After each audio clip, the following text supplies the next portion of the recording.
अखंड भारत भारत के प्राचीन समय के अविभाजित स्वरूप को कहा जाता है। प्राचीन काल में भारत का विस्तार काफी ज्यादा था, जिसमें अगर वर्तमान की ओर देखें, कुछ ही साल पहले की बात की देखें तो उसमें अफगानिस्तान, पाकिस्तान, बांग्लादेश, श्रीलंका, बर्मा, थाईलैंड सब शामिल थे भारत के एक देश के अंदर। कुछ देश जहां बहुत पहले के समय में हमसे अलग हो चुके थे, वहीं पाकिस्तान, बांग्लादेश आदि अंग्रेजों के स्वतंत्रता काल के उपरांत ही हमसे अलग हुए हैं। अखंड भारत में आज के अफगानिस्तान, पाकिस्तान, तिब्बत, भूटान, म्यांमार, बांग्लादेश और श्रीलंका आते हैं। केवल इतना ही नहीं, कालांतर में भारत का साम्राज्य में आज के मलेशिया और फिलीपींस, थाईलैंड, दक्षिण वियतनाम, कंबोडिया, इंडोनेशिया आदि सम्मिलित थे। सन 1875 तक जो ये आज का जो अफगानिस्तान है, पाकिस्तान, तिब्बत, भूटान, म्यांमार, बांग्लादेश, श्रीलंका, ये सब भारत के हिस्से हुआ करते थे।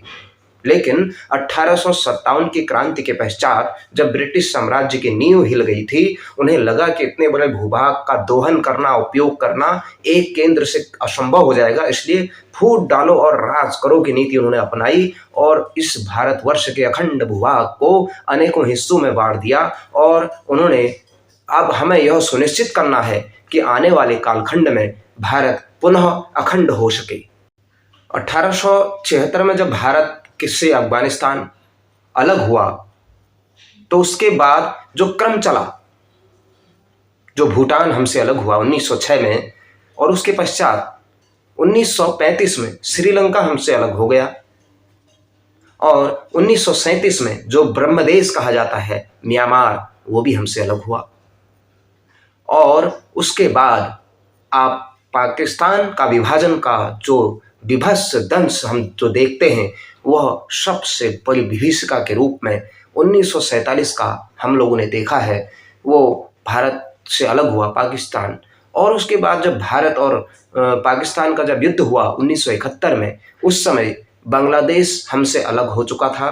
और उसी के दौरान जो पाकिस्तान ने हमारी भूमि को कब्जाया, जो पाकिस्तान ने आज भी कब्जाया हुआ, जिसको पीओके कहा जाता है, उसी दौरान उससे पहले 1962 में जब चीन के साथ युद्ध हुआ था, तो जो अक्षय चीन कहा जाता है, तिब्बत, त्रिविष्टप का क्षेत्र और ये सब ऊपर का इलाका, लद्दाख का बहुत सारा क्षेत्र, वो हमसे उधर चाइना ने कब्जा रखा है।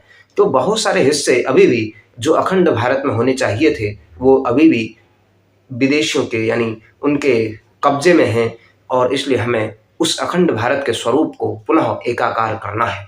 बहुत सारे लोग अखंड भारत को एक सपना कहते हैं। ये सपना नहीं है, श्रद्धा है, निष्ठा है।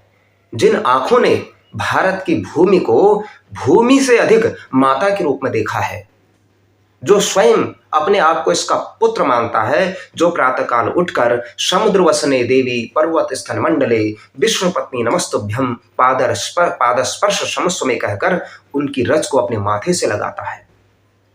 और हमारे देश का जिसका वंदे मातरम जो और जिनका राष्ट्र घोष है, राष्ट्रगान है, ऐसे असंख्य अंतःकरण से मातृभूमि के उस विभाजन की वेदना को हम लोग कैसे भूल सकते हैं?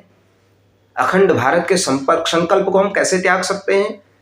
उस लक्ष्य के शिखर तक पहुंचने के लिए हमें यथार्थ की कंकरीली पथरीली और कहीं कांटे तो कहीं कंकड़, कहीं ऊंचे पहाड़ तो कहीं दलदल, कहीं रेगिस्तान तो कहीं समुद्र, हमें हर प्रकार की परिस्थितियों से होकर गुजरना पड़ेगा।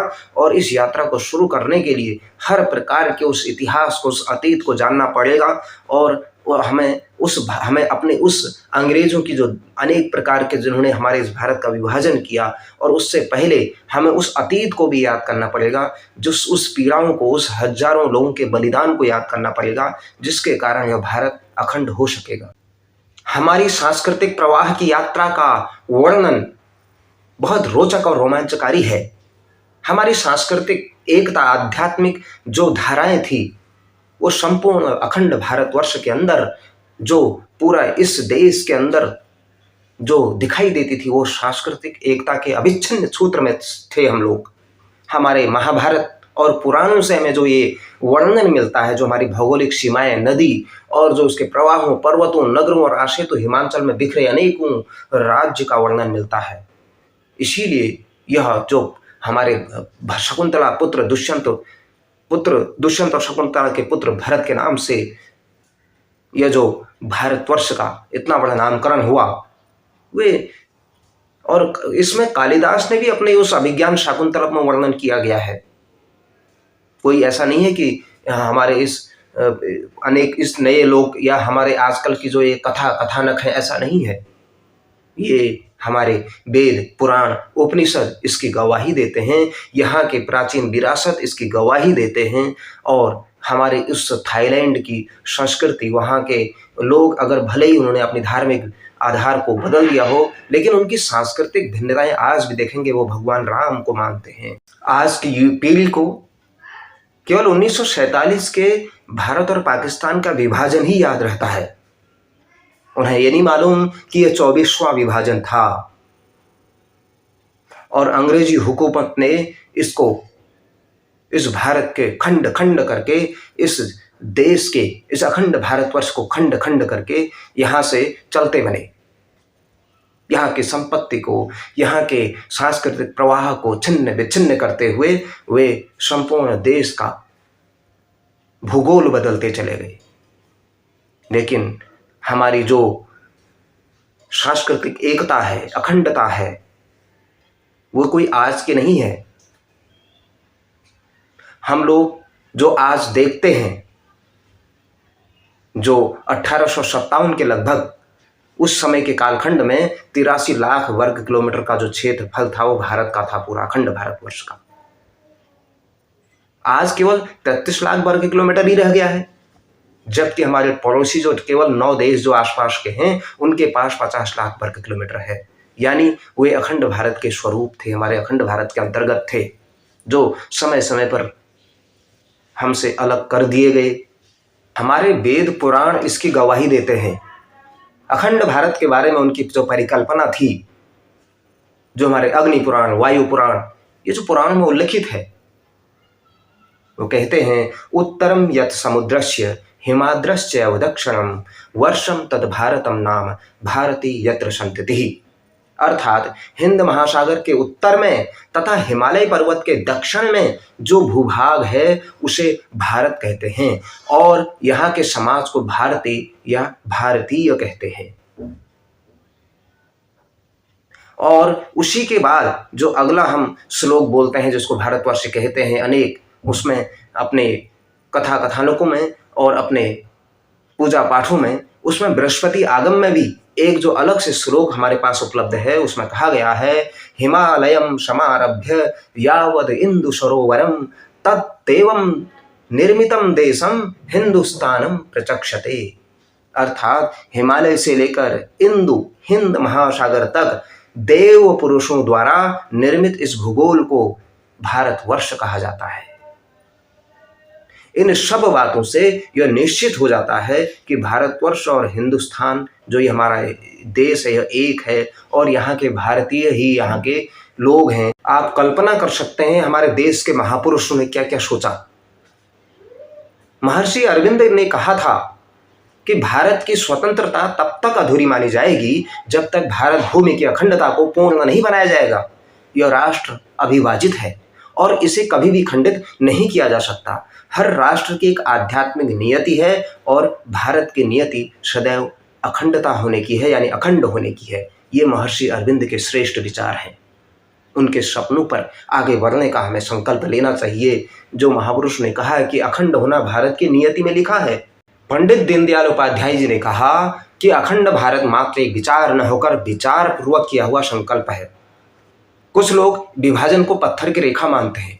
उनका ऐसा दृष्टिकोण सर्वथा अनुचित है।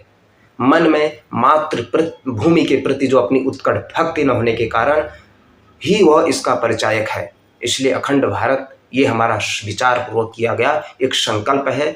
और उसी प्रकार राम मनोहर लोहिया जी ने भी कहा कि जो ये आज जिन्होंने अखंड भारत को खंडित करने की भूल की थी, उनके लिए कहा कि पश्चाताप से प्रायः पाप धुल जाता है, किंतु जिनकी आत्मा को विभाजन के कुकृत्य पर संतप्त होना चाहिए था, वही लोग अपनी अपकीर्ति को धूल में लोट पोट कर लगाकर प्रसन्न हो रहे हैं। आइए जनता ही पश्चाताप कर ले, न केवल अपनी भूल चूक के लिए बल्कि अपने नेताओं के उन कुकर्मों के लिए भी। ये हमारे कोई एक व्यक्ति के विचार नहीं है, उस महान और इस भारत की धरोहर राम मनोहर लोहिया ने कहा था, जिन्होंने ऐसे कुकर्म किए, हमारे देश के विभाजन किए, उसको आने वाली पीढ़ियां, यहाँ की सनातन संस्कृति कभी भी माफ नहीं कर सकती। चाहे वो नेहरू और जिन्ना की गलती हो, चाहे उस समय का जो भारत के अनेक प्रकार के विभाजन हो, या अंग्रेजों के साथ जो लोग मिले जुले जयचंद हुए भारत के वे लोग हों, वे अपने कुकर्मों को अगर मिटाना चाहते हैं तो आइए हम सब लोग एक बार पुनः इस भारत को संकल्प, अखंड भारत के संकल्प के साथ आगे की ओर बढ़ने के लिए एक कदम बढ़ाएं। सम्राट अशोक ने, चंद्रगुप्त मौर्य ने, छत्रपति शिवाजी ने और अनेक शासकों ने इस देश, अखंड भारत पर राज्य किया, शासन किया। जो हमारी सीमाओं का संकुचन धीरे धीरे होता चला गया, व्यापार करने के नाम से भारत में ईस्ट इंडिया कंपनी आई, बाद में शासन कर गई। उसके पहले मुगल आए, शक, होन, कुषाण, यवन, तुर्क, मंगोल, डच, पुर्तगाली, न जाने कितने लोग इस भारत के अंदर आए। सब ने इस भारत की आध्यात्मिकता और यहाँ की सांस्कृतिक एकता को छिन्न विच्छिन्न करने का काम किया। यहाँ के धरोहरों को, यहाँ के प्राचीन वैभव को, गौरव को नेस्तनाबूद करने का काम किया। लेकिन फिर भी कुछ बात है कि हस्ती मिटती नहीं हमारी। कहाँ ईरान, जिसको आर्यान प्रदेश कहा जाता था, म्यांमार ब्रह्मदेश, कंबोज प्रदेश कंबोडिया, अफगानिस्तान, अफगानिस्तान, जो कंधार, जिसको गांधार कहा जाता था, तिब्बत, तिरगिस्टप, नेपाल, श्रीलंका, सिंहल द्वीप, ऐसे अनेक, ये जितने भी हमारे भारत के आसपास का जो परिमंडल है, ये संपूर्ण अखंड भारतवर्ष का क्षेत्र है। एक न एक दिन यह जो हमारा भारतवर्ष है पुनः फिर से अखंड बनेगा। चाणक्य ने चंद्रगुप्त को लेकर क्रांति की थी। समर्थ गुरु रामदास ने छत्रपति शिवाजी को लेकर के महाक्रांति का अभियान शुरू किया था। आदि गुरु शंकराचार्य जी ने पूरे भारत को एकाकार करने के लिए अपना संपूर्ण अल्पकाल का जीवन ही न्यौछावर कर दिया था। विवेकानंद जी ने 7 समुद्र पार जाकर भारत की कीर्ति ध्वज पताका लहराई थी। आइए उस संकल्प को याद करें और उस चाणक्य के उस आह्वान को याद करें जो उन्होंने लोगों को आह्वान किया था कि हम करें राष्ट्र आराधन, हम करें राष्ट्र आराधन। है याद हमें युग युग की जलती अनेक घटनाएं, जो मां के सेवा पथ पर आई बनकर विपदाएं। हमने अभिषेक किया था जननी का अरिसोनित से, हमने श्रृंगार किया था माता का अरिमुंडों से। हमने ही उसे दिया था सांस्कृतिक उच्च सिंहासन, माँ जिस पर बैठी सुख से करती थी जग का शासन। अब काल चक्र की गति से वह टूट गया सिंहासन, अपना तन मन धन देकर हम करें पुनः संस्थापन, हम करें पुनः संस्थापन, हम करें राष्ट्र आराधन, हम करें राष्ट्र आराधन।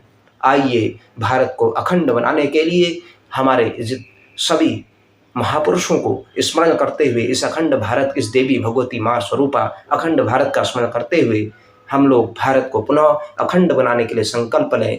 सबसे पहले पीओके की मुक्ति, चीन द्वारा कब्जाए गए कश्मीर की मुक्ति और लद्दाख की मुक्ति, और उसके बाद से इस भारत का जो हिस्सा विदेशियों के और जो विधर्मियों के हिस्सों में चला गया है, वह पुनः इस भारत में पुनः मिलाएं और उन महान महापुरुषों के पद चिन्हों पर चलें जिन्होंने इस अखंड भारत को के ऊपर संपूर्ण भारत की सांस्कृतिक आध्यात्मिक ध्वज पताकाएं लहराई थी। और संपूर्ण विश्व के अंदर हम लोग किरणवंतो विश्वमार्यम वसुधैव कुटुंबकम, और सभी लोग इस धरा के अंदर से जो हमने विश्व गुरु के सिंहासन पर आरूढ़ थे, पुनः भारत माता को उसी पद पर प्रतिष्ठित करने के लिए हम पुनः संकल्पित हों। भारत माता की जय।